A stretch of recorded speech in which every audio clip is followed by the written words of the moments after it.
warahmatullahi wabarakatuh. Saya Joy Reza Anggreni. Saya adalah mahasiswa dari Fakultas Keguruan Ilmu Pendidikan Sejarah Universitas Tanjung Pura Angkatan 2020. NIM saya yaitu F12312010028. Pada kesempatan yang sama, saya akan membahas tentang sebuah istana seperti video yang saya upload sebelumnya. Namun, kali ini perbedaannya adalah saya akan membahas tentang Istana Sanggau. Mari kita simak baik-baik. Let's go! Baiklah, langsung saja kita mulai. Istana Sanggau adalah kerajaan Melayu yang berada di Kalimantan Barat, khususnya di Kabupaten Sanggau. Kata Sanggau ini berasal dari nama tumbuhan yang hidup di sekitaran Sungai Sekayam. Istana ini berdiri pada abad ke-4 Masehi, namun belum pasti diketahui kapan tahunnya. Istana Sanggau ini dibangun pada desa Mengkinang atau menuju Sungai Sekayam Hulu.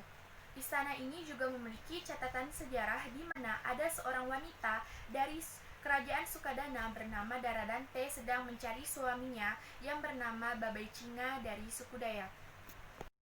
Pada tahun 1826, ada seorang sultan yang bernama Ayub dan ia juga merupakan penguasa kerajaan Panembahan di mana ia akan memindahkan kerajaan Sanggau di desa Sanggau untuk mendirikan salah satu masjid yang terletak di kota Sanggau, sehingga Keraton Suryanegara menjadi saksi bisu adanya kebesaran dari komunitas Sanggau pada masa itu.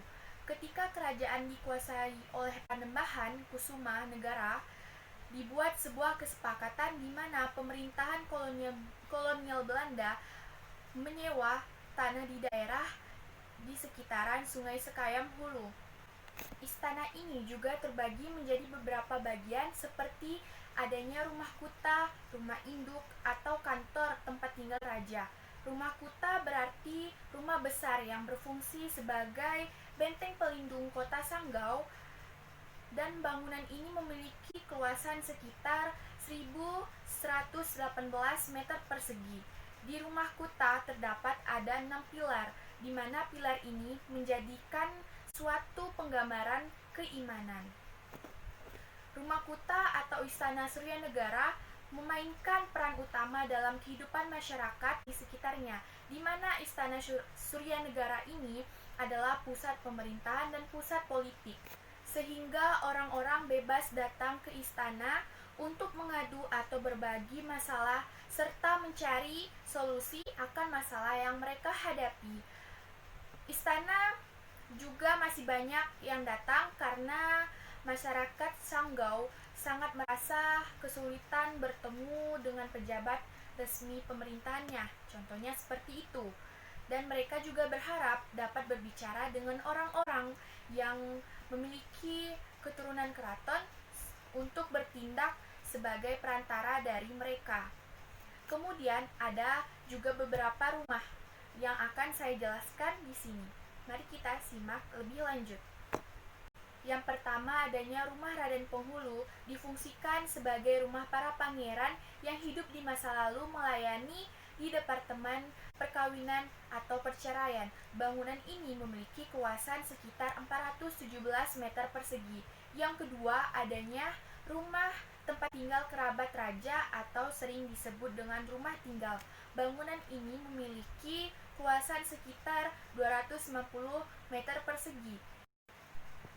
Terakhir, adanya dibangun Masjid Jami Syuhada yang diperkirakan dibangun pada tahun 1825 sampai 1830 pada masa pemerintahan Pangeran Negara Ayub Pakunegara dan memiliki keluasan sekitar 64 meter persegi.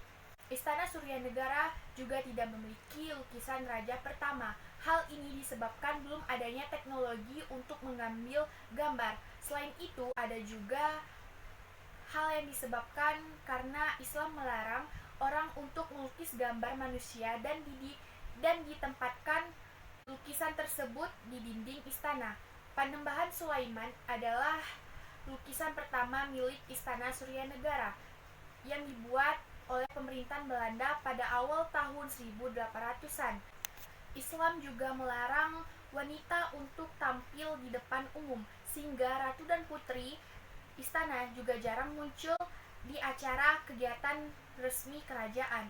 Adapun budaya religi yang masih dilaksanakan hingga saat ini, salah satunya adanya festival paraje atau gawai yang artinya bersih-bersih, di mana dalam kegiatan ini raja membersihkan sebuah kris kepada komandan atau adipati untuk dibawa keliling istana supaya istana beserta rakyat terhindar dari hal-hal yang jahat pada saat berpergian. Tapi rakyat biasanya juga tetap berdoa pada saat mereka berpergian.